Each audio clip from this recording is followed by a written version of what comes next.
intending, apologies,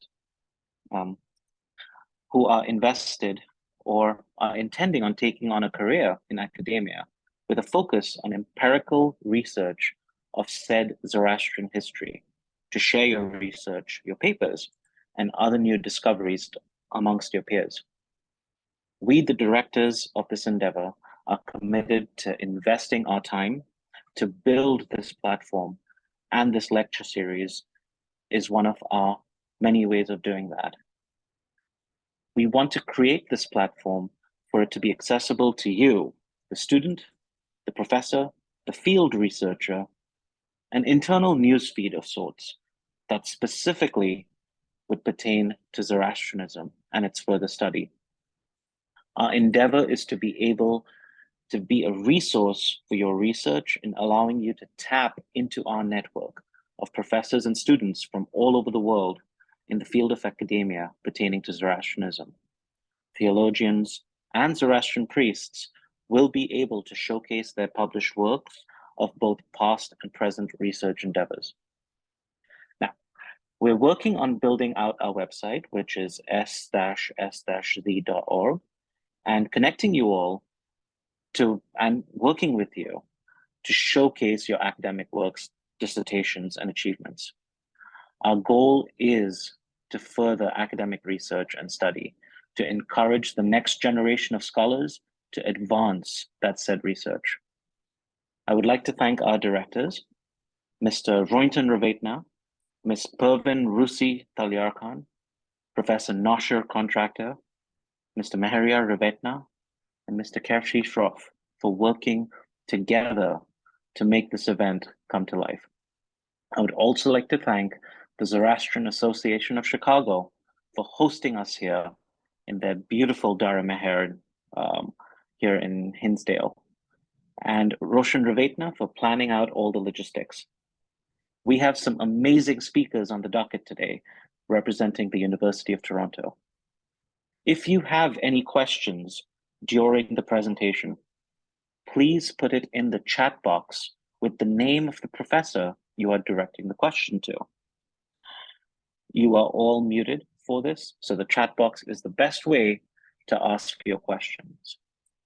And with that, I would like to introduce our Master of Ceremonies, Professor Miguel Andre Toledo, from the Department of Near East Studies at the University of Toronto, a historian of the Persianate world and its intellectual, religious, and cultural traditions. Professor Andre Toledo, they're all yours. Thank you very much, Zal.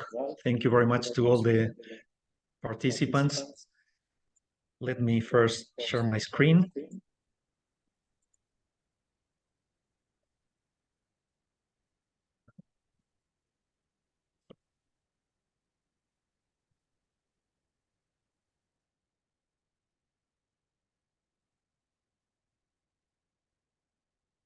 Now, so I will talk about the recent discovery of Zoroastrian manuscripts in Armenia, and I call the presentation "Few Means a Lot." You will see right now why. First of all, researchers like me working on ancient languages, on Avesta and Pahlavi, Zoroastrian languages in general, face several problems when dealing with these languages. First of all, our research depends on the preservation, availability, and detailed study of the manuscripts in which these texts have been transmitted throughout centuries. As you already know, most Zoroastrian texts are well known because they reach to us in many copies, but others are preserved in just a few of them, or even in one single manuscript. You see here on the right, one of the examples. This is the manuscript, the famous manuscript K20. And also we have a similar copy, which is the manuscript M51 of the Avestan and Pahlavi Hador Nask. These texts we know mainly thanks to these two manuscripts. There is another famous example of the manuscript MK that contains several Pahlavi texts that would be otherwise unknown if we wouldn't have that copy.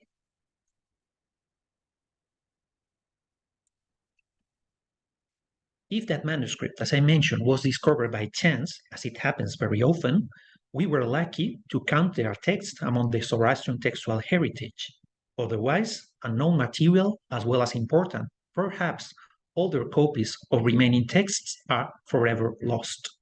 A very good example of that you can see also in the page of the manuscript B of the Denkar, a very famous and important manuscript that, of course, our colleague Ted Good will mention later in his presentation. As I will show, the recent discovery of 3 Zoroastrian manuscripts in Armenia demonstrates how few copies may provide us with new evidence on several Avestan, Pahlavi, and New Persian texts that are important for the history of Zoroastrianism. But the main question would be, how did I know that there were Zoroastrian manuscripts in Armenia? Because this is not something well known in the field. I will very quickly tell the story. In 2018, I was invited by colleagues in the University of Jerusalem for a conference, and there I met Nazanieh Garibian, who at that time was also appointed as Minister of Culture in Armenia. And I was talking to her directly. I was asking her, well, Zoroastrianism was extremely important in Armenia. How is it that there is absolutely no single manuscript left of that important heritage there? I mean, perhaps not of the 5th century, 6th century, but of any other period. Could that be something there? She told me, well, I don't know, but I might put you in contact with the right people that can help you finding anything, if there is anything there. Then she put me in contact with Sona Baloyan, who was at that time also senior international relations specialist at the Mate Nadaran, one of the most important libraries there, as I will mention later, who in their turn sent me an article by Christine Kostikian, first written in Armenian. They were very kind providing me with the translation, and then they also called my attention upon the fact that it was published in a second version in English together with Mehdi Baqi in 2017. They described already these 3 manuscripts, but as we will see, there were some slight mistakes in their description. And then, of course, I will mention them. First of all, this is one of the pictures of the library of the Mesrop Mashtot Institute of Armenian Manuscripts, also known as Mate Nadaran in Yerevan, which is one of the most important collections of manuscripts in Armenia. There, these 3 manuscripts are stored. According to Kostikian and Mehdi Baqi, the Armenian poet and translator Mihretat Tirekian donated these 3 manuscripts that are called 125, 129, and 130, belonging to the non-Armenian manuscript collection, to the Mate Nadaran in 1970. This poet and translator got them from his father, Harutyun Tirekian, who lived in Iran at the end of the 19th century and beginning of the 20th century, was also the court physician of the Shah, and also rendered into Armenian some Pahlavi and classical New Persian texts. We do not know who gave Harutyun Tirekian these manuscripts, but we do know that he had met in Shiraz Dastur Hodayar, Dastur Shahriar Irani, brother of Dastur Namdar, Dastur Shahriar, who was the chief priest of Yazd at that time. This is the first example, the manuscript 129, which is a manuscript of the Frahan-i Pahlavi. For those of you who don't know what's a Frahan-i Pahlavi, it's a Pahlavi Pazand manuscript. It's a glossary containing the Pahlavi forms of each word with the way it could be read in Pazand, which is in Pahlavi written in Avestan characters. This Frahan-i Pahlavi also incorporates the New Persian equivalent under each word. Unfortunately, it doesn't preserve a colophon. It was also wrongly described by Kostikian and Mehdi Baqi as the so-called Frahan-i Oim egg, which is an Avestan Pahlavi glossary, but as we see in the manuscript, is not the case. So probably they were misled because they saw Avestan forms, Avestan characters, which we know they are the Pazand version of these Pahlavi words. This manuscript, by the way, also has a Pahlavi Avestan alphabet. I will comment upon that later because it's also quite interesting if we compare with other copies of the Frahan-i Pahlavi.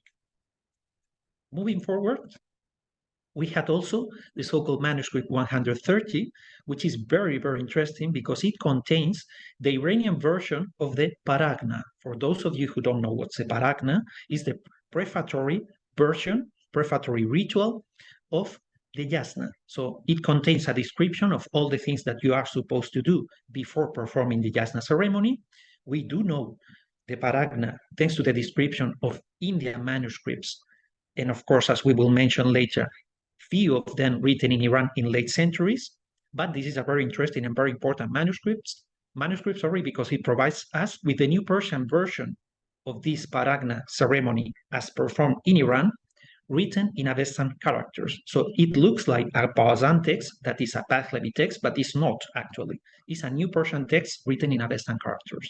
Unfortunately, it also doesn't have any colophon and is incomplete at the end. I will mention right now where exactly.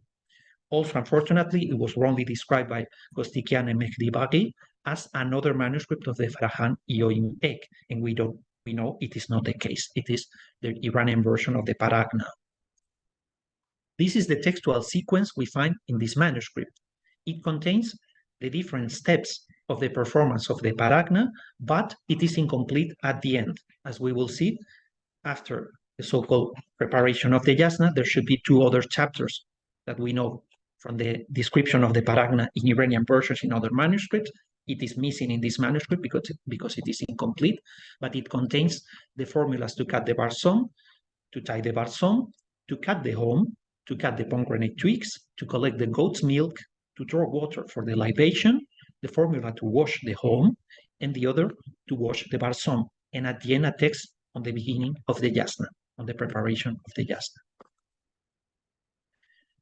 Now we move to the third manuscript, a very, very interesting manuscript, as we will see right now, also with the Iranian script, as you can see, and it is a composite manuscript with Avestan, Pahlavi, Pazand, and New Persian texts. It includes 3 Pahlavi colophons, so this is actually very important because the other 2 manuscripts don't have these colophons. For those of you who don't know what's a colophon, the colophon is usually written at the end of a manuscript, sometimes also in between, and it contains the information written by the scribe about who copied the manuscript, when this manuscript was copied, sometimes where to, and also sometimes from which concrete manuscript it was copied. So it provides a very, very precious information about the copy and, of course, the history of that copy.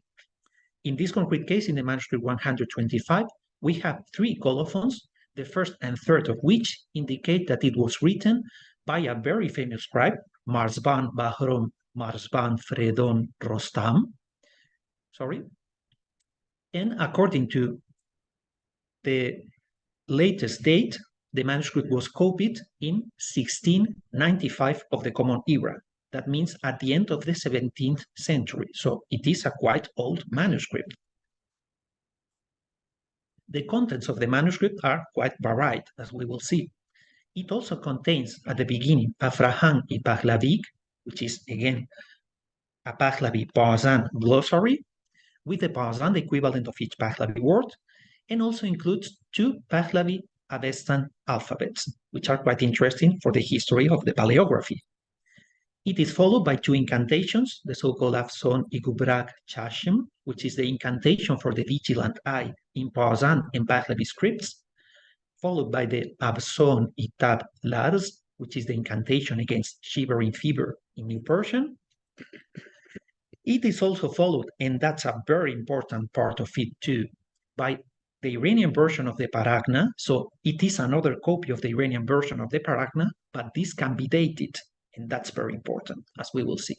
It is also written in New Persian language, in Avestan characters, and it has the same sequence like the manuscript 130 that I mentioned before, but in this case, the sequence is complete.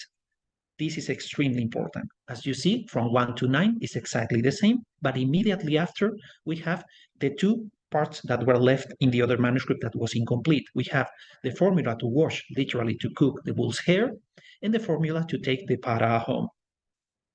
These 2 parts were missing in the other code.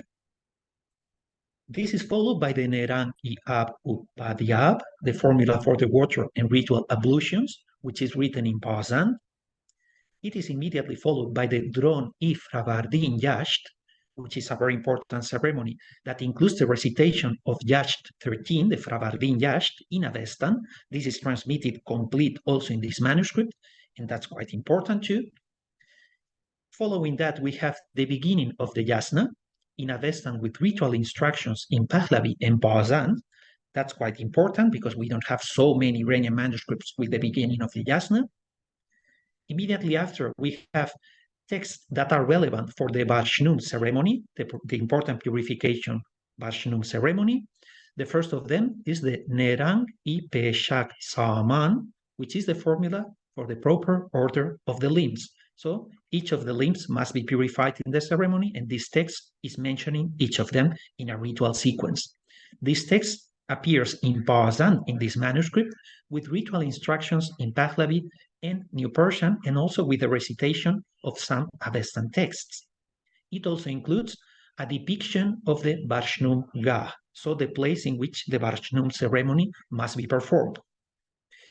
Interestingly enough, it also includes immediately after a fragment of a very interesting text, which is the Zand Ifragar Ijubdevdat, so the commentary of the chapter of the Bendidat or Videvdat, which is a very interesting Pahlavi text that is known by very few manuscripts and not all of them old. This is one of them. And this short fragment that appears here corresponds to Moazami's edition of chapters 36 and 37 that include also a discussion on the Barshnum ceremony that is related to the Pahlavi Videvdat 9. So the text also describing the Barshnum.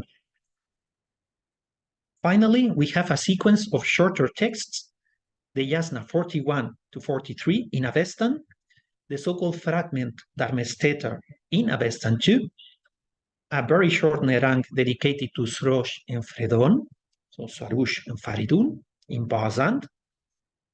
It includes also the Sirosak 1 in Avestan. That would be also very interesting for our colleague Enrico Raffaelli. It also includes the fragment Vestigo 8, 1 to 2, which is not often attested in manuscripts in our tradition, so we don't have so many examples of them. It is also in Avestan. And immediately after, we have a new text in Pahlavi that is not found elsewhere, which is the one I called Afson Izafar Bastan, which is literally incantation to bind the mouth, in Pahlavi with some new Persian text at the end. And finally, recitations of short text of the Yasna and the Yasht. We have the Yasna 32, 9 in Avestan and the Yasht 2, 11, 12, also in Avestan.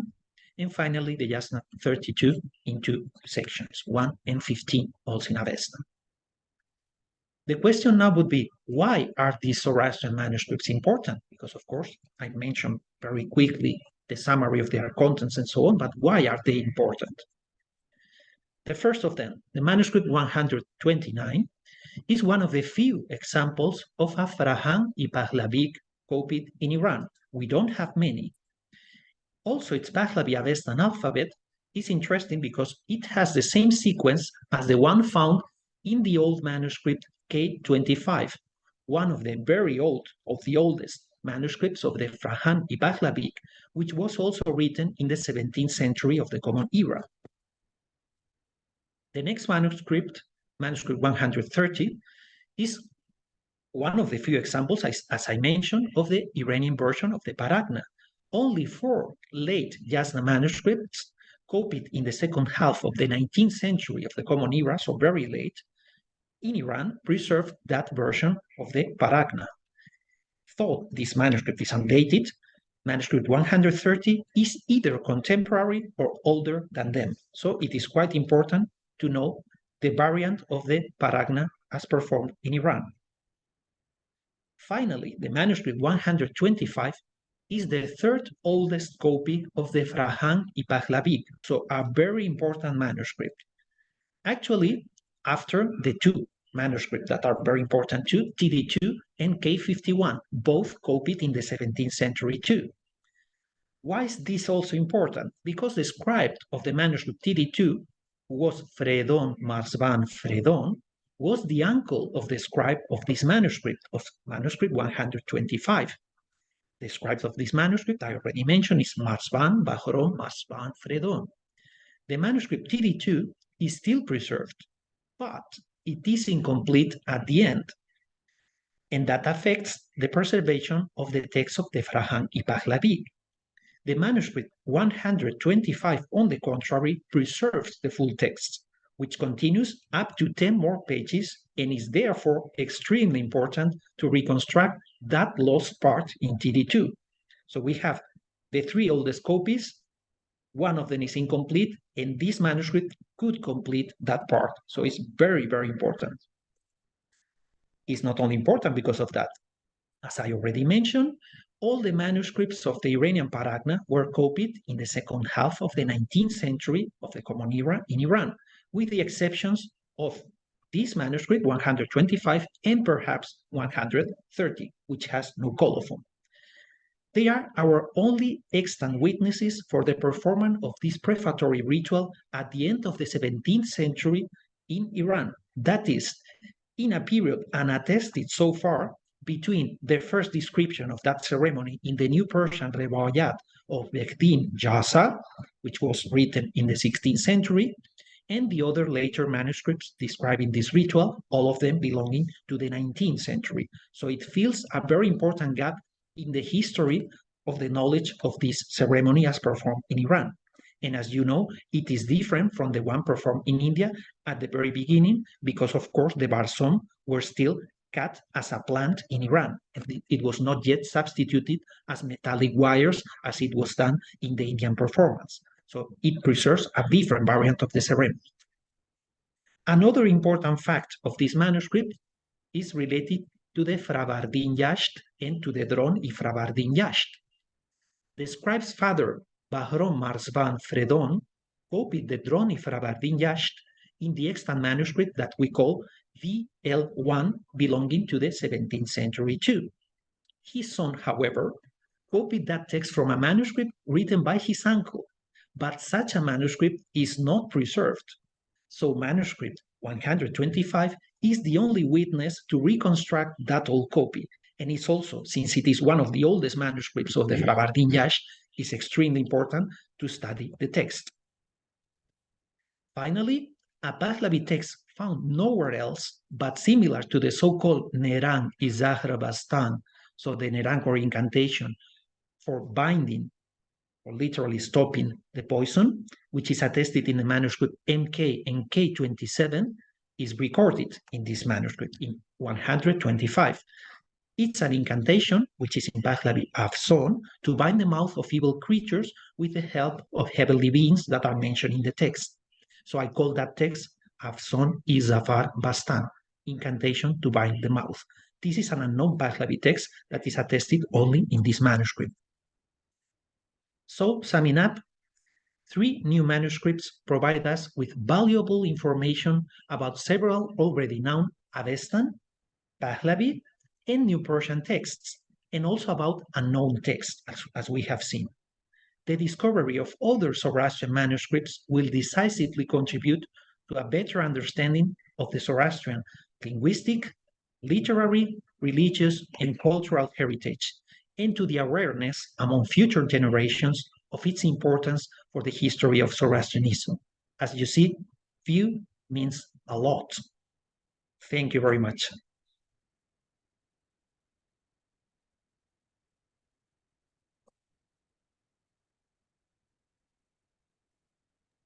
Professor Toledo, thank you very, very much.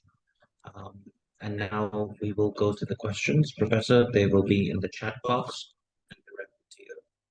So please, if you guys have any questions, please put them in the chat box so that the professor can answer.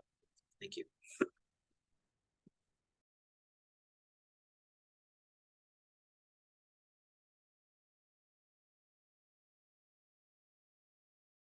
Sorry, I was muted.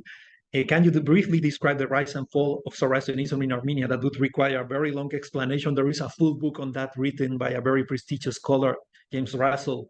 is called Zoroastrianism in Armenia. So I would refer to that publication, and of course I will give you the details if you are interested, because it is one of the important books on the topic.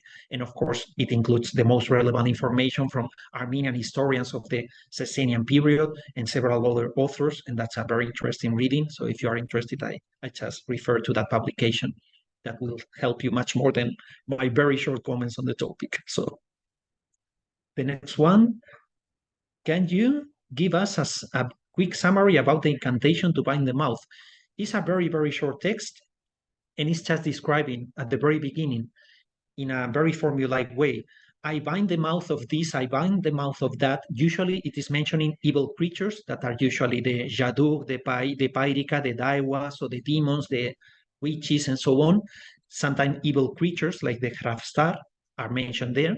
And then it is also called with the help of divine beings, like in most of the cases, the ones that are described here are stars and constellations, almost all of them. And they are mentioned also in the text, in these Pahlavi texts.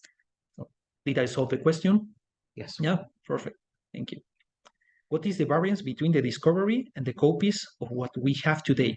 They are the other two manuscripts that I mentioned include a very, very short text. This is also not a very long text. The one that is new is a little bit longer, but it includes at least, I would say, from 6 to 7 more lines, and it is different. I mean, the way it is formulated is different. It includes other heavenly beings that did not appear in the other two versions. It's not exactly the same text. So it is partially related because it's belonging to the same type, but it's different. It's a different text in the end. What else? Are the new manuscripts available online? Not yet, but they can be digitized, and probably, of course, they could be uploaded online for sure. So yeah. I see something there, which is a link, but I don't know what's that. Sorry. Okay. So Armenians do seem to have some interest in Zarathustrian activity. Once many years ago, an Armenian gentleman visited the Rostan on another occasion when I was Armenian social museum, also Russian history. Do you have contact with the Armenian Studies Department? I know people there. But I'm not working with them because we are doing different types of research. But yeah. Sorry, I think another one has the mic on. Yeah, because it is double. Now, perfect. So if you don't have any other question, you can then introduce. Yeah. Then, if you don't have any other question, please let me introduce our colleague Enrico Raffaelli, Professor Enrico Raffaelli, who is a colleague at the University of Toronto and is a very well-known scholar in the field. So presentation, I would just mention the most important things we could tell about his CV, which is an impressive CV. He studied at the University of Rome. He did his undergraduate study there at La Sapienza, a very prestigious university, specializing in Iranian studies with a focus on Zoroastrianism and the languages of pre-Islamic Iran. He did his PhD on Zoroastrianism between 1999 and 2004 in conjunction between the University of Naples, L'Orientale, and the École Pratique des Hautes Études section of religious sciences in Paris. He's author of several publications on astrology in pre-Islamic Iran and on pre-Islamic religious literature, among them a very important volume on the study of the Zero-Zag. He's a specialist in the Zero-Zag and many other topics. And Enrico Raffaelli's present areas of interest include the history of pre-Islamic Iranian literature with a particular focus on the Avestan ritual texts and on the Middle Persian texts of the apocalyptic genre. So please, Professor Raffaelli, floor is yours. Thank you very much. Thanks a lot for this very nice introduction. So I will start with sharing the screen that you can all see. So my presentation is titled The Structure of the Zoroastrian Month and its Impact on Ritual Practices, although I will also mention some impacts of the Zoroastrian Month on daily practices, daily Zoroastrian practices. So I will start by remembering that Zoroastrianism has a linear view of time, meaning that there is a beginning of the cosmic existence, which coincides with the creation, or if you prefer, in its oldest formulation, ordering of the world by the supreme god Ahura Mazda, and an end, which corresponds to the defeat of the evil forces. As such, the divisions of time, which include the year, the month, the day, and the subdivisions of the day, which are called in the technical language the gachs, are vital to bring about, or better, their function is that of ultimately helping bring about the final defeat of evil. The Zoroastrian month, let's talk about the Zoroastrian month specifically because it's the topic of my presentation. So the Zoroastrian month that is still used by Zoroastrians was given the structure that it currently has by the people who composed the Avesta. I'm just going to use this definition because we do not know the specific ethnonym that was specific to the people who composed the Avesta. We do not know exactly, it is impossible to establish when exactly the month was introduced. Here I'm mentioning a date, 5th century BC, and I'm saying that possibly the introduction of the month predates this date. Why am I mentioning this date? Because the 5th century BC has been has been identified by some specialists as the date of the introduction of the Zoroastrian calendar in general, meaning the calendar that comprises 365 days. Nevertheless, the month per se, the way it is right now, the way it was structured, and it is still structured, possibly was introduced before the introduction of the calendar. But the question of the calendar is a very complex question that does not need to be discussed here. What I want to emphasize is that regardless of when it was introduced, we can classify the Zoroastrian month as an element of connection of contemporary Zoroastrianism, of contemporary Zoroastrian daily life, literally, to the oldest phase of the religion. Possibly it is one of the most consequential elements among the many that connect contemporary Zoroastrianism to ancient Zoroastrianism, precisely because people live day by day, literally. So just a quick word about the structure of the Zoroastrian month. The Zoroastrian calendar in general comprises 12 months. Each of these months comprises 30 days, as many of you may know, like several months of the Gregorian calendar, the calendar that is used in many countries, in Western countries, including the US and Canada. And differently from the Gregorian calendar, though the Zoroastrian month, each month of the calendar has 30 days.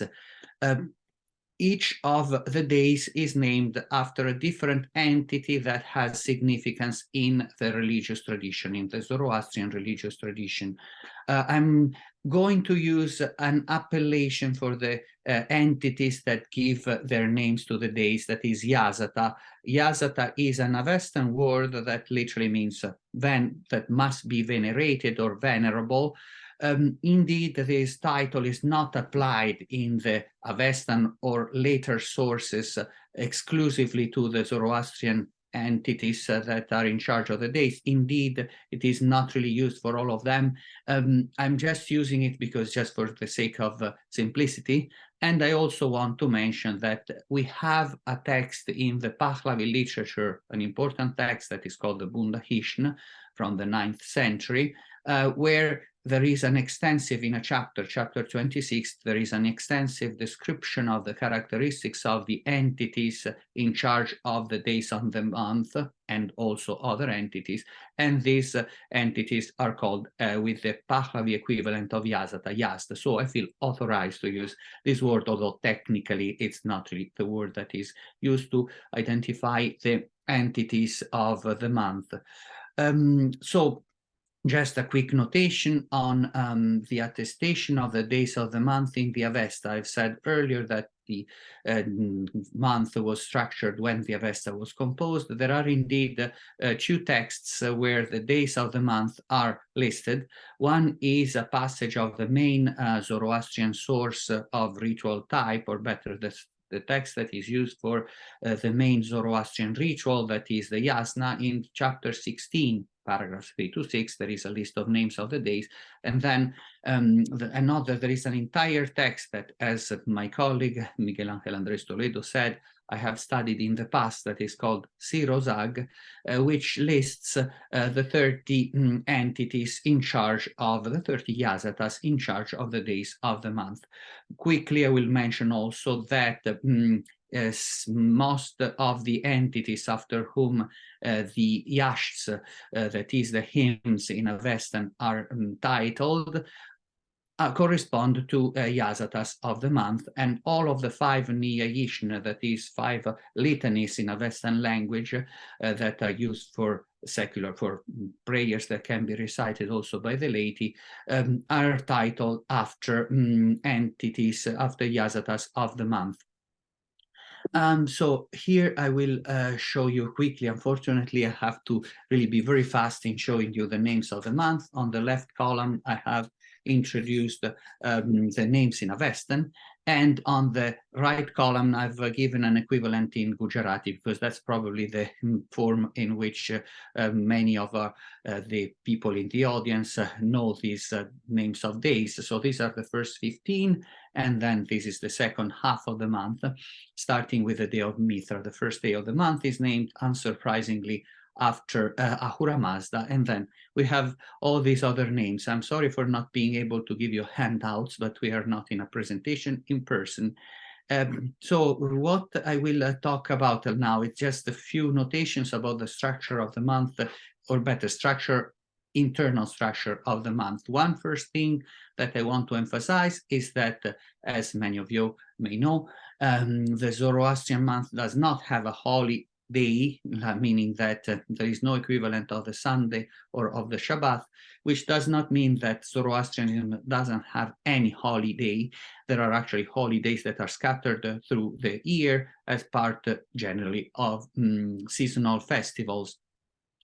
Now, more important, it is to try to analyze how these 30 days are structured. So I identify in these 4 structures, and I'm going to show you also how this structuration can be visualized. So I propose to analyze it into 4 sections of 7, 7, 8, 8 days. So altogether, 7 plus 7 plus 8 plus 8 makes up for 30, the number 30. Each of these sections, as I'm going to show you soon, is headed by a day honoring Ahura Mazda. So which emphasizes, of course, the supremacy of Ahura Mazda over the other day named Yazatas, which is in turn a reflection of his supremacy on all Yazatas in general, and also on reflects the supremacy of Ahura Mazda over time. Ahura Mazda is the god that leads creation towards the final liberation from evil. The second half, as I say in this slide, is headed by a day in honor of an important Avesta Yazata, that is Mithra. Now, the 4 sections, I will show you visually what they look like. So I will describe them, just you have a visualization of these 4 sections, and I'm going to describe why I propose to structure them this way. The first trait is that each of the section is headed by Ahura Mazda, as I have already said, but also we recognize an criterion in the structuration of these 4 sections. The first one is very obvious. So first of all, we have Ahura Mazda, and all the other entities that you see here are the Ameshas Pentas, which are a special class of divine entities, of which per se Ahura Mazda in the Avesta, in some passages of the Avesta and in the later tradition, is considered as being part himself. The second section is headed by a day named Dadluach, which per se you might think is, of course, it's a different name from Ahura Mazda. It is indeed, but Dadwa is actually an appellative creator, which is an appellative of Ahura Mazda. So section 2 is headed by a day in honor of Ahura Mazda. Then we have 2 days in honor of Yazatas that personify sacred elements, fire and water. Then 3 days, 11 to 13, that personify celestial bodies, that is sun, moon, and the star Sirius. and then an entity that represents the animate world. So we have inanimate entities, ritual elements plus celestial bodies, and then a representative of the living world, that is the soul of the cow, day 14. So the second two sections, we have Ahura Mazda plus Mithra and 7 associates of the important Yasata Mithra. In the section 4, so we have the of course, Ahura Mazda, the entity personifying religion, that is Diana, and 2 more female entities, Ashi and Ashtat, like Diana, they're female entities. And sorry, here there's a typo, but anyway, in this section, we also encounter a day of mantra spenta, that is an entity that is associated to Diana, to religion, because it personifies the holy word. And we have 3 days, 27, 28, and 30, that are in honor of the sky or heaven and the earth, the sun. So you have a dichotomy, heavenly world and earthly world. So you see there is a consistency that we can recognize in the structuration of these 4 sections. So here I want to say just a quick word that, okay, we do recognize a consistency in this structuration, but it is possible that starting from the time when the Avesta was not composed anymore, that is starting from the 4th century and possibly in the subsequent centuries, we don't know exactly when, but sometime before the Sasanian time, when this division is documented, another distribution of or better, an association of different Yasatas to other entities in charge of the days was created. In other words, each Ahura Mazda and the other 6 Amesha Spentas were assigned 6 collaborators among the Yasatas of the month. So 7 groups were created of Yasatas in charge of days of the month, possibly for the sake of doing some rituals in honor of groups of Yasatas of the month that would have elements of connection with each other.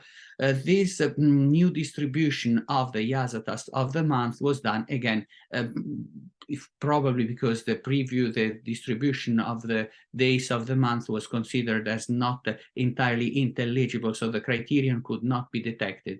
If you analyze, we don't really have time, but I'm just telling you that the 7 groups of Amesha Spentas plus Hamkar, differently from the sections of the calendar, have very strong and consistent elements of connection with each other.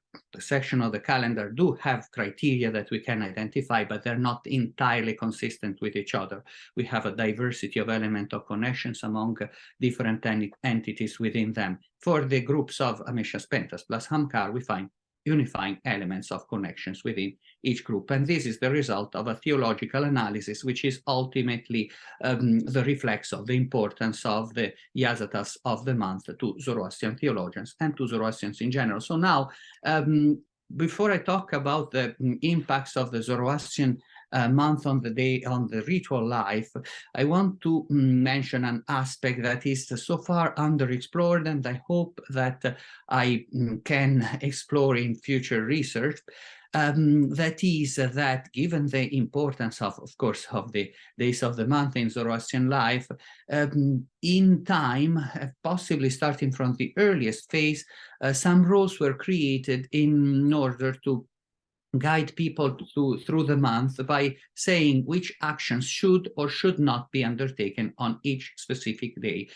We do have this set of prescriptions are generally connected to the characteristics of the Yasata in charge of the day. We have 2 texts in Pahlavi that describe this list of actions to undertake or to avoid, and more texts exist. And again, I hope that I will have an opportunity to study these texts in the futures.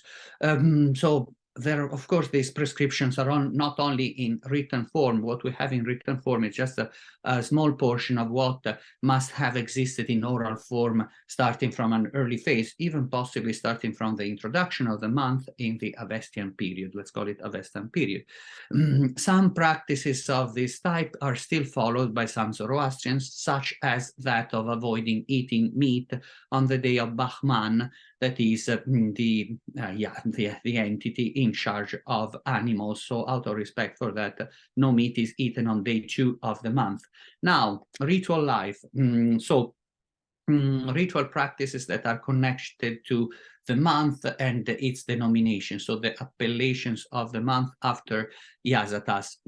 So first of all, one mild echo, if I can use this expression of this use, is recognized in the recitation of the yashts, the specific yasht in name of the Yazata of the day, or of the Niyayisht, or of the Niyayisht in honor of the Yazata of the day, on the day during which, on a specific day that is named after the entity after whom the Yasht or Niyayishna is called. I'll just make an example, otherwise it might be unclear. So, for example, we have the day 16 that is in honor of Mithra. We have Yasht 10 and Niyayishna 2 that are in honor of Mithra, and they may be recited on that day. Why? It's pretty simple. That is a way to give honor to the deity in charge of the day, and at the same time to invite the protection of that Yazata, because after all, he or she is considered to be particularly powerful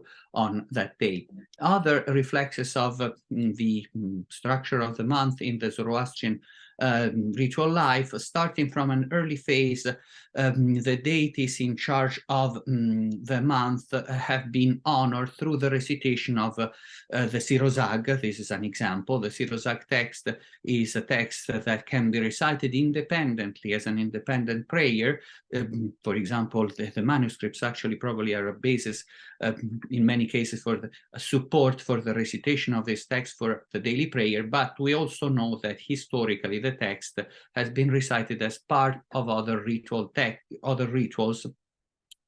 such as the Yasna that I've mentioned earlier, or the Afrinagan ritual. So an example of the recitation of the Sirozag in other rituals is the performance of Yasna and Afrinagans as part of the funerary ceremonies that are specifically performed on the day 30. I think that this is indeed the purpose for which the Sirozag was composed, in order to be recited in rituals performed on the 30th day from death. We also have historically documented, and to this day, the practice of performing a ritual called the Dronyasht or Bhaj in the Parsi lingo, that is recited again, that is performed as part of the initiation to the degree of Ervad, degree of Zoroastrian priesthood. The ritual of initiation to the degree of Ervad is called Navar. We also will just also mention another, but we could make more examples, that another type of veneration of the Yazatas of the month in the ritual, that is performance of 33 Yazatas, the 33 Yazatas praised in the Sirozag, which comprise the 30 Yazatas of the month, plus 3 more Yazatas, that is Apamnapat, Haoma, and Dahma Friti. So 33 Yazatas, so Dronyashs and Afrinagan, in honor of each of them, are recited for the Feresh Day ceremony, that is a ceremony that is performed on auspicious occasion. Just a quick notation on the purpose of all the ritual performances that comprise the honoring of all the Yazatas of the month, that is in order to give the highest assistance possible to the soul of the living or of the dead for whom the text is recited, by reciting again a text that text or any form of veneration to a group of very important Yazatas that, in a sense, figuratively represent the totality of the Yazatas of Zoroastrianism.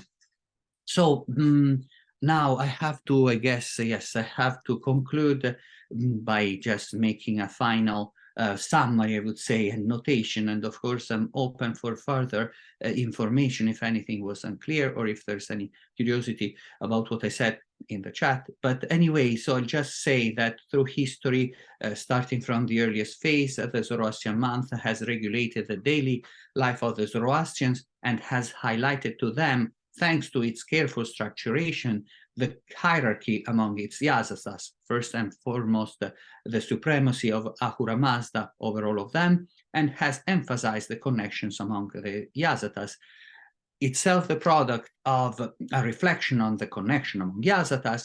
The Zoroastrian month has been the subject of an analysis on the relationship among them, which has been given a further subdivision into Ameshas Pentas plus Hamkars. And the Zoroastrian month has inspired daily prescriptions through history, and mainly through the recitation of the Sirozag.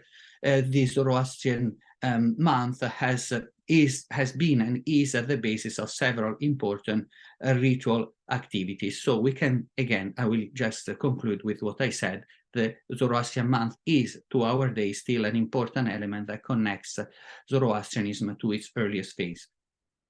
Thank you. Thank you very much, Professor Raffaeli. And now we will check some of the questions.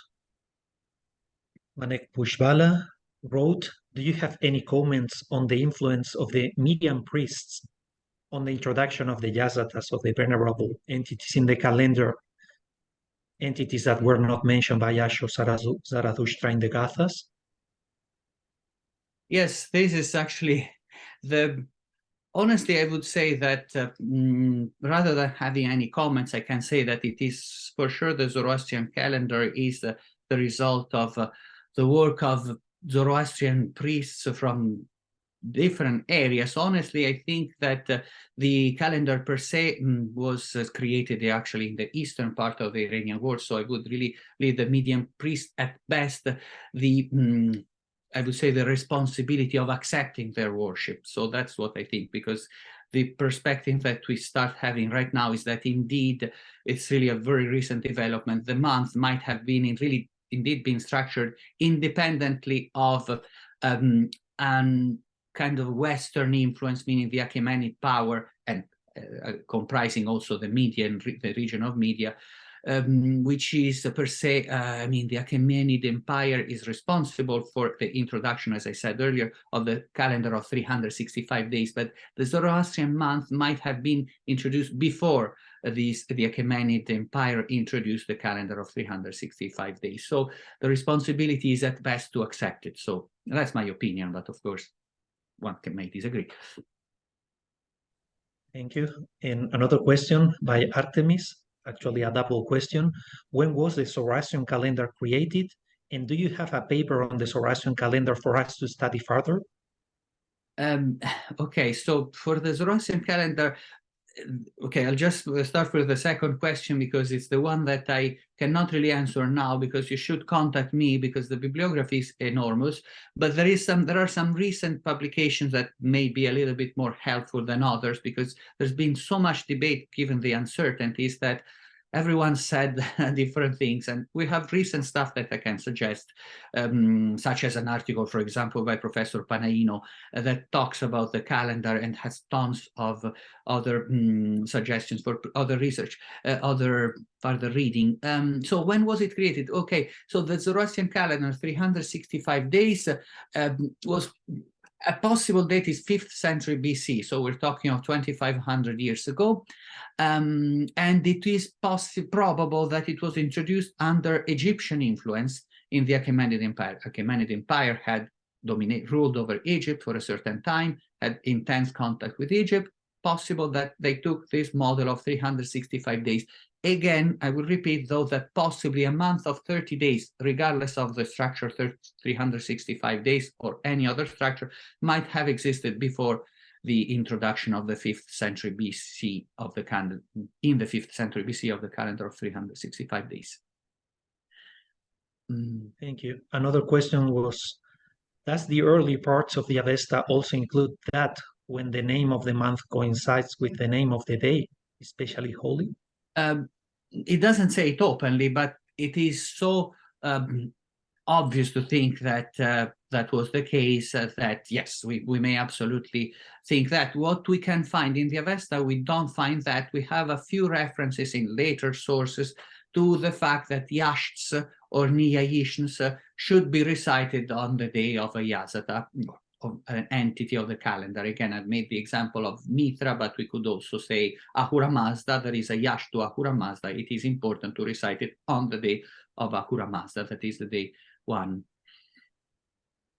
The next one is a very short one, is if you can remind the name of the 3 yazatas that were added. Okay, so the 33, I think, that's it. So the names are Apam Napat, Haoma, and Dahma Afriti. So we have the Sirozag with 30 paragraphs for the days of the month, and then we have 3 other yazatas that are not necessarily connected to the calendar, but that they help making up the number 33, which is sacred, because after all, 3 is a sacred number in Zoroastrianism, right? Good thoughts, good words, good deeds. So a multiple of 3 makes 33.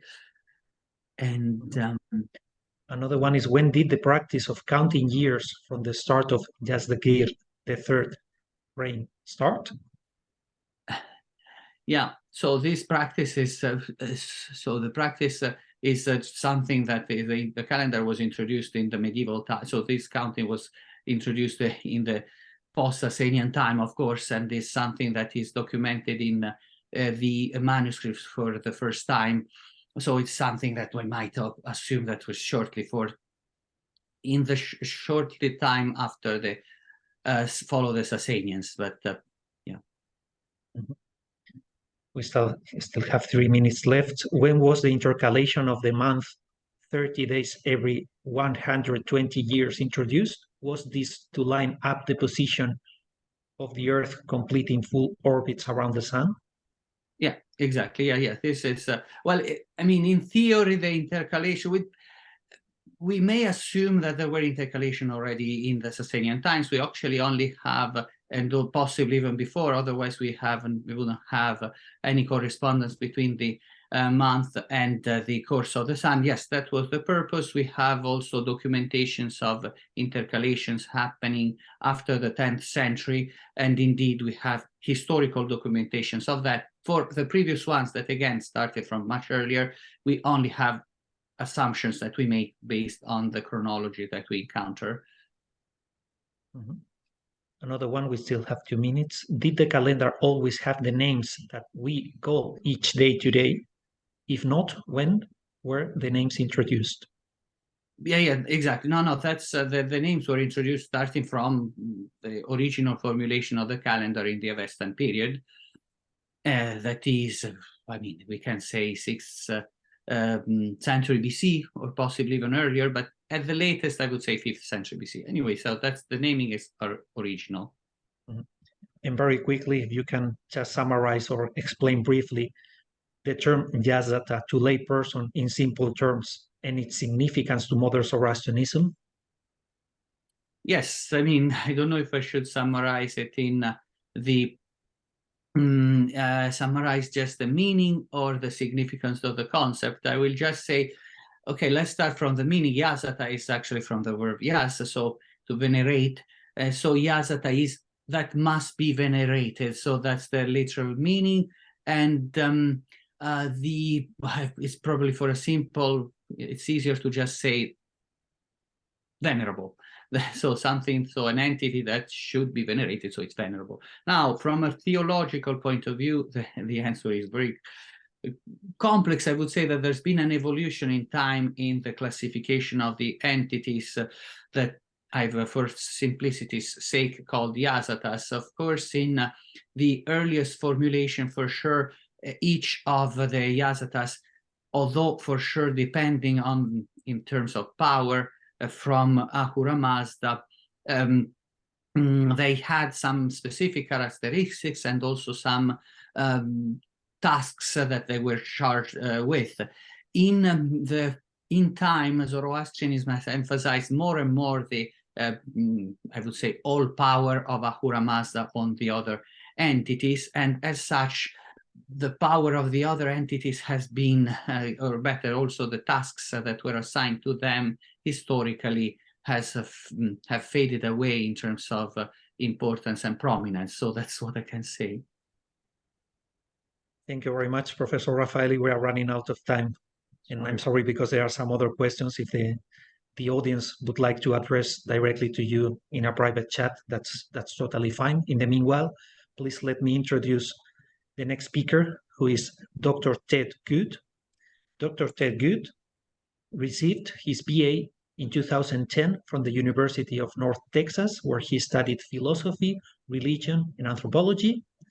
From there, he focused on Zoroastrianism at the very prestigious SOAS, the School of Oriental and African Studies in London, and the University of Chicago too, earning MAs in religion in 2011 and 2014, respectively.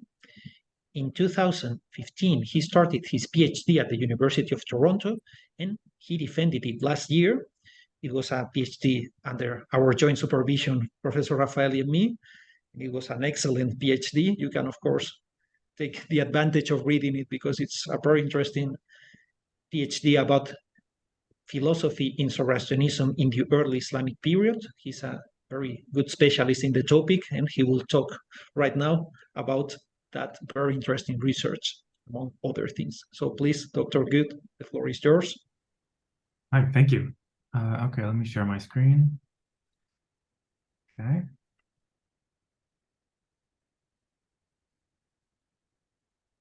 Okay, so today I'm going to talk about Zoroastrian philosophy, and specifically something from a Middle Persian Pahlavi text called the Denkard. And so today I want to start with just a question to get us on topic, and that is the question, what is an emotion? So this is kind of like nebulous, but we can think, for example, maybe it's something like your heart racing from fear, or like butterflies in your stomach from nervousness, or maybe like you can't disordered thinking from excitement. So these sort of complicated feelings that we have. But then this raises a problem because all of those examples are private. So only you can experience them. But we can just easily tell when somebody else is sad or happy or nervous or whatever. So we have this problem of inside and outside, right? And so that's our basic topic. And we're going to see the Denkard is going to approach it with two concepts. The first one is called Paiman. This is the Pahlavi term, it means moderation. It's pretty common in the scholarship. And the second one is something I'm going to call the city-soul model. And because I'm introducing this right now, I'll talk about what is the city-soul model just for a second. It's basically the idea that the inner world, so like you and inside of you is some sort of geographical region, like a city or some sort of bound area with an inside and outside. Not necessarily a city, that's just the name because it sounds good. And we're going to see that it's used to describe the inner aspect of emotion, what's happening inside you. And then Paiman, moderation. Even though it's more common, I want to summarize a little bit so we're on the same page. So Paiman is usually contrasted with excess on one side and deficiency on the other. So we have these three things with moderation in the middle and then flanked on either side. Today, it's going to be used to describe the outer aspect of emotion, but we're going to see it's possibly sevenfold. So instead of just moderation plus 2, there's more. And so the text we're going to talk about is Denkard 3, so the book The Denkard in the third book. I'm not going to go into a lot of details about the book, but the things you should know is that it's from 9th century Baghdad. So this is when a lot of Middle Persian texts were codified and finalized.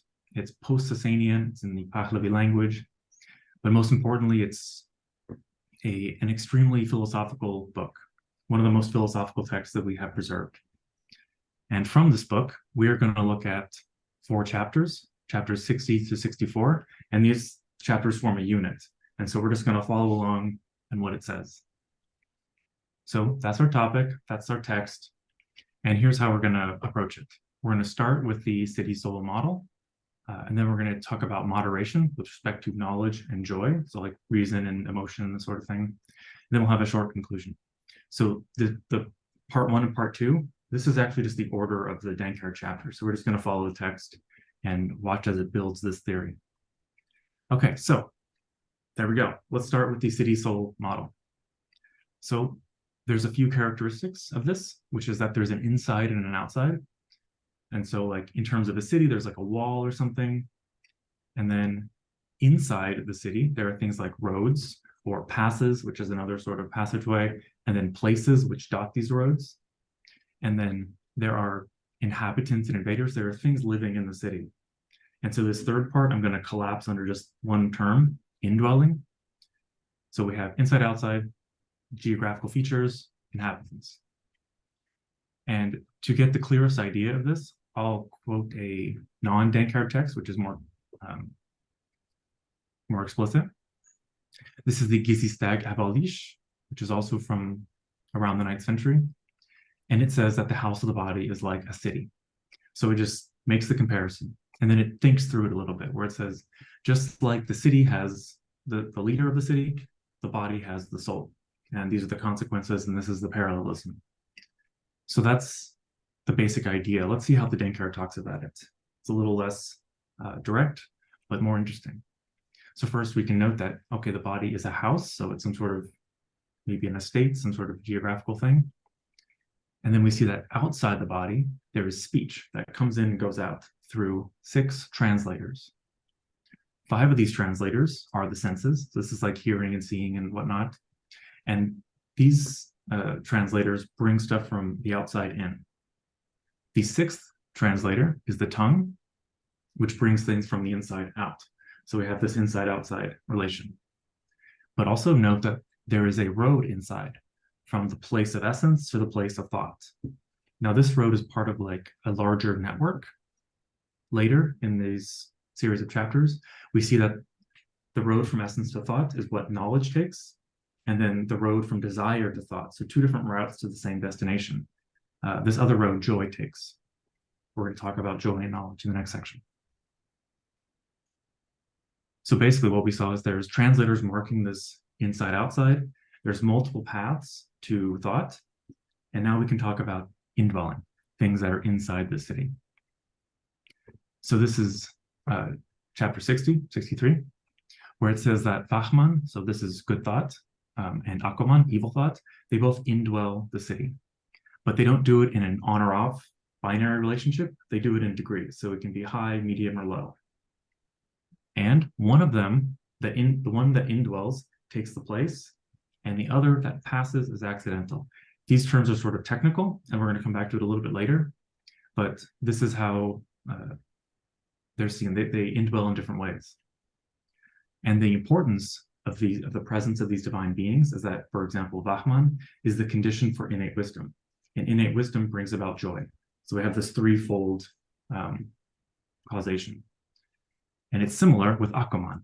Akoman is a condition for lust, and lust brings about fear.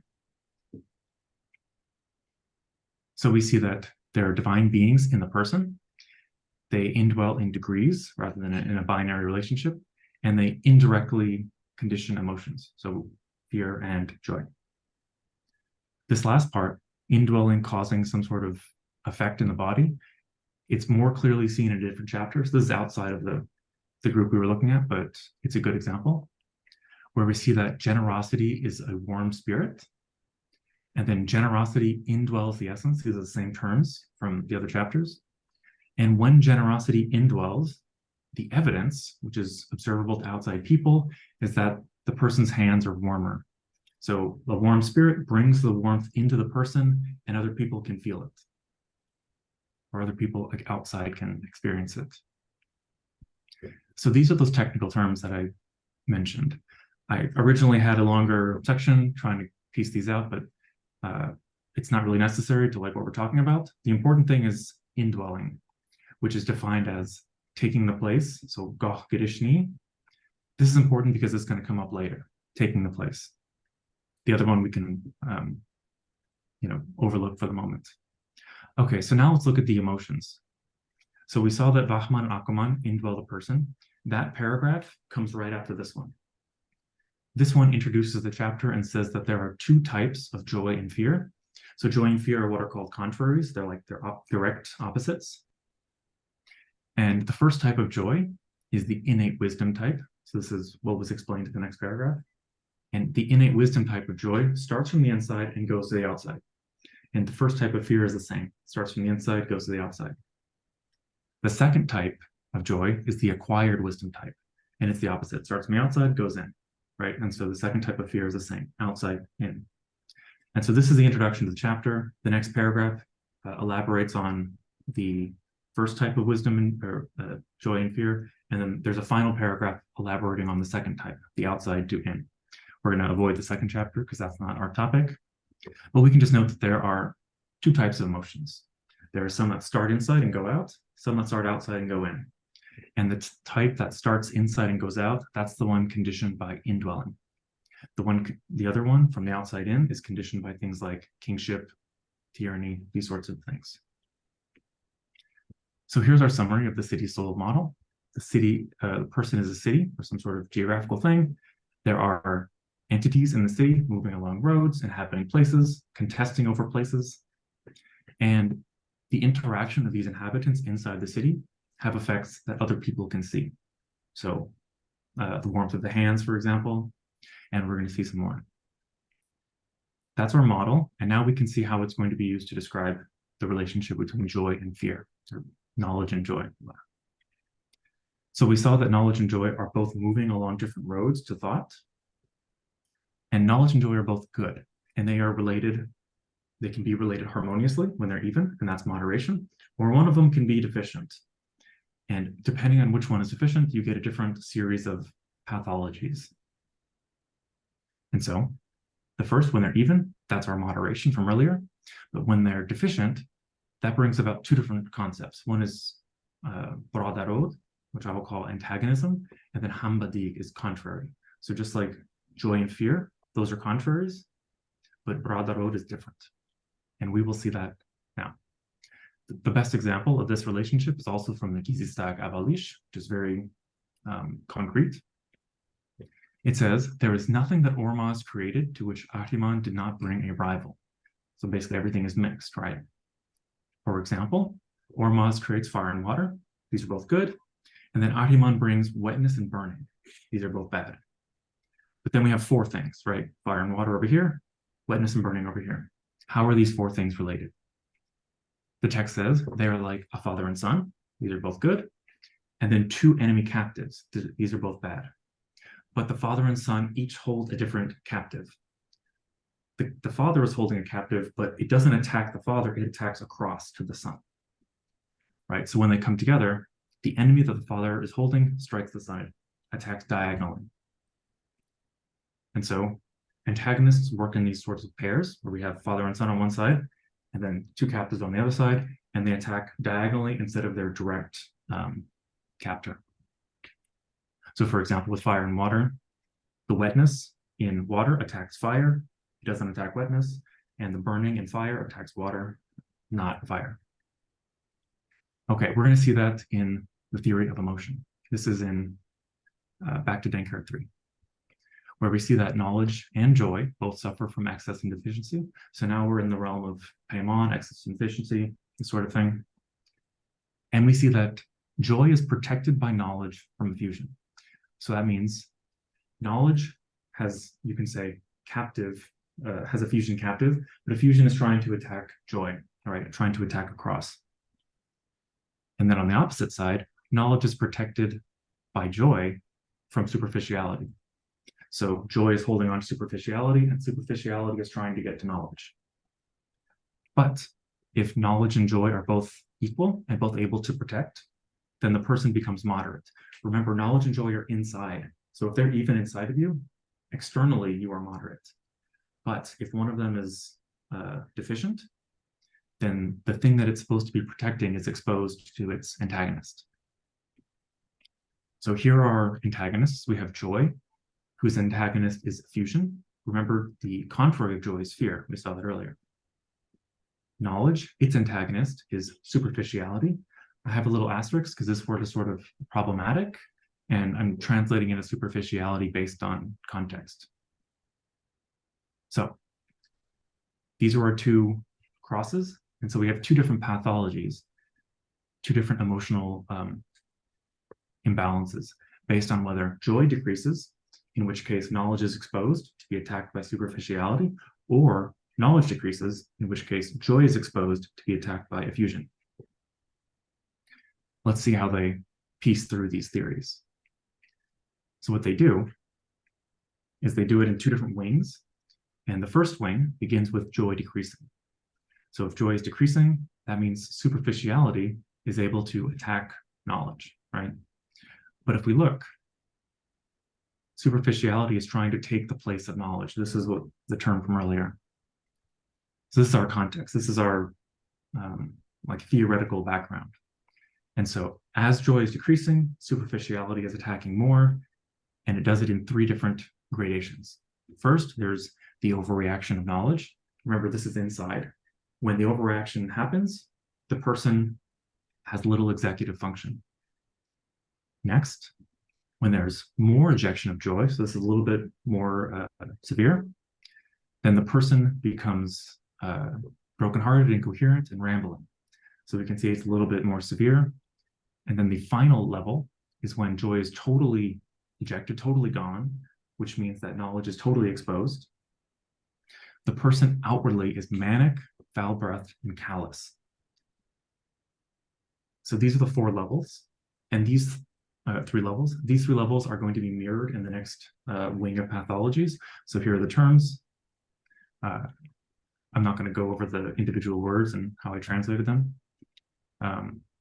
But all the levels for this pathology seems to be connected with an underlying condition, right? Which is that they lack an underlying thread of knowledge, because superficiality is pushing out knowledge from its place. So it's easily seen in things like incoherent. There's no sort of thread that connects everything the person is saying. And we're going to see that on the other side as well. So the second type of pathology is effusion, when joy is unprotected. It goes with the same three levels, but because it's very similar, I'm just going to quote the individual words. So the first level, right, is overreaction. And so when effusion attacks a little bit, the person is hyperventilating. This is something observable to outsiders, or many little breaths. When there's more ejection, so effusion takes a little bit more of the place, the person becomes overly optimistic. And finally, when there's total ejection, the person whores about, or has the behavior of whores. And just like before, there seems to be a similar like underlying theme or underlying thread connecting all these pathologies, which is a lack of emotional restraint, which makes sense because joy is gone. And so this sort of excessive outpouring of emotion has taken its place. And that's what we see when we see somebody hyperventilating or, manic or ecstatic. That seems to be the diagnosis. So what did we see? We saw that in the middle, there's moderation when joy and fear, or joy and knowledge, are both equal and able to protect each other. But when one of them is deficient, then we get three tiers, three grades on each side, and they show increasing severity. It's possible that this is related to the levels of indwelling we saw earlier, because remember these, based on how much like Bahman is indwelling, we have more joy. It's not made explicit in the text, but the texts are so tightly integrated, it's possible. Second thing is that all these pathologies are behavioral. So knowledge and joy and fear and effusion, all these things are happening inside of you, inside the city. But because of the relationship between the inside and the outside, these sorts of things such as hyperventilation or incoherent speech, these are observable to outsiders. So that's our emotional theory. And so let's summarize just briefly. First is that Dankard 3 says that emotions are related to indwelling, or emotions can be affected by divine beings coming and inhabiting you. The indwelling of a divine being has an effect that others can see or feel. So think of the warmth of your hands when generosity comes and lives inside you, or the emotional behaviors we saw, hyperventilating, whatever. the city soul model also presumes that we're complex. So we don't have just one soul, we have many parts that can interact, and the way they interact or compete can have effects on how we behave and how people see us. And then just some implications. This is for future research. The first one is that this might be evidence of Plato's Republic. So in book 4 of Plato's Republic, he makes the analogy of the city and the soul. And he says, just like the city has these sorts of classes, the soul has these sorts of parts. Plato's Republic was known in the early Islamic world, but also it might be related to Proclus, who is a 5th century commentator on Plato. He wrote a special set of commentaries on Plato's Republic. Instead of like a line-by-line commentary, it's a series of essays on specific topics. Proclus' 7th essay is specifically on the idea of the city-soul model. This is, again, future research, but this is interesting because Proclus' ideas were also known in the Islamic world, and Greek influence is common in Zoroastrianism in the Sasanian period as well. So that's it. Thank you. Thank you very much, Dr. Good, for this very interesting presentation and the topics for future research that it will open, of course. And now we will go directly to some of the questions. One of them is, it appears that within the city there is a struggle between the good and the not good. Is this the idea from the Denkar 3 that manifests itself in the Quran as jihad?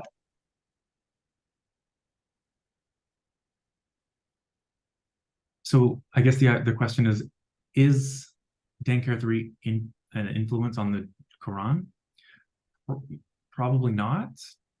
So the history of Denkar 3 is unclear, because we don't know how long it took to write. We know that it took many years, and there were many authors, some anonymous, some known, but most of it might be post-Islamic. Unsure. At least some of it probably is pre-Islamic, but it's hard to tell which parts. But yes, so in the soul, there is this explicit contrast between good and not good. That's clear. Perfect. Another question, are the translations you give your own? Anyone working on a new translation of Denkar 3? So the translations in the presentation are my own. There is someone working on a new translation. Her name is Judith Josephson. She's been working on it for many years. I don't know, I haven't talked to her about like how close she is or when it's going to come out or anything. But there are many scholars working on Denkar 3. There's some individual I should have said there are 420 chapters, so many chapters. Some individual chapters have been published in articles or in parts of books and such. So some of the text is available in translation. Maybe in the near future, there might be a complete single volume translation. So you already answered one of the other questions that I was about to address from the audience. Is there a way to get a complete translation to the Denkar 3? You were already mentioning that. Right now, the best complete translation is in French by Jean de Menas. It came out in 1973. It's easily accessible on like a used bookstore website, like 8 Books or something. There's also an old English translation from like the over many years, I think 50 years. But I would use the French translation if possible. Another one very quickly, is the current following of our religious philosophy more based on Pahlavi Sasanian beliefs at the coast of Zarathustra's Gathic Avestan philosophy?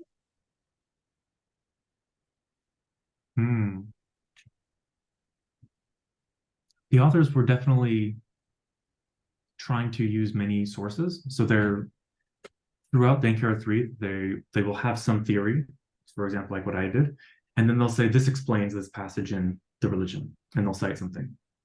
This stretch of text did not have any citations from any religious source.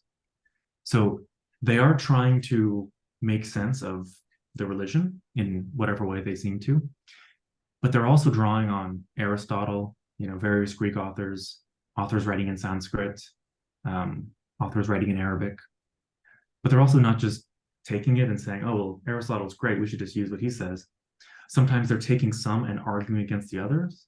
So that, like, Dankert 3 also has a lot of polemics where it says, like, well, some people think this, and that's obviously wrong for this reason. And so, unfortunately, they don't tell us who they're arguing against, but sometimes we can say, oh, this seems like an early Islamic theologian, or this seems like somebody who's a Neoplatonist, and this is the Zoroastrian argument against Neoplatonism, even though in other parts they seem to like some aspects of Neoplatonism. So there is this mix of Avestan material with material that was circulating in the Sasanian era and early Islamic period. Yeah. Link to that, if the Dankert 3 post-Islamic, if the Dankert 3 is post-Islamic, could the ideas of Islam have affected the Dankert 3 manuscript? Yes. The most obvious example of this is, like what I was just saying, in some places there are polemics, which we can't be 100% certain because they're not named, but the most likely target of the polemic is an Islamic theologian. So in that case, we have evidence that these Zoroastrians were living post-Islam, and so arguing against it, arguing against certain theological opinions, that sort of thing. So there is influence, or at least there's a response to Islamic ideas. And on another direction, talking about possible influences too, another question is, would you say that the part dealing with indwelling emotions can be seen to be akin to the practice of yoga? Oh, that's interesting. I haven't thought about that. So that there is Indian influence. The most explicit, which is named, is Vyakarana, which is grammar. But then there's also Tarka, which is logic. Might be a specific school. Tarka can mean a specific school, or it can mean a specific logical operation. The passage where these words appear, like these Sanskrit names, is incredibly difficult. One, because not all the words are Middle Persian, so we have to sort of guess what's being written. And one of the possibilities is that, yes, there's a mention of yoga, in which case it could have come in, they could be thinking about this. But this specifically, I haven't thought about it. And I think yoga was in the air because, for example, 50 or 60 years after the Dankert was finished, there was a scholar named Al-Biruni who writes this book called On India. And he describes Indian religion, or like Hindu religion, and he describes it as a combination of something called yoga and something called Sankhya. And Sankhya and yoga are very closely related. And so if Al-Biruni thinks that basically everyone's doing yoga, maybe this was just a generic idea people were thinking about. I'm not sure, I haven't looked into it. But that's an interesting idea. Thanks for asking that question. So, very stimulating discussion. If none of the participants has any other question, we can stop the session right now. Thank you very much to all of you for participating, of course, for the colleagues for their talks, and for all participants for being here today. It's been a great pleasure, and we look forward for next sessions, next academic sessions, to meet you all. And now, please, our colleague Salt Aliyarhan can talk to you right now. Thank you very much.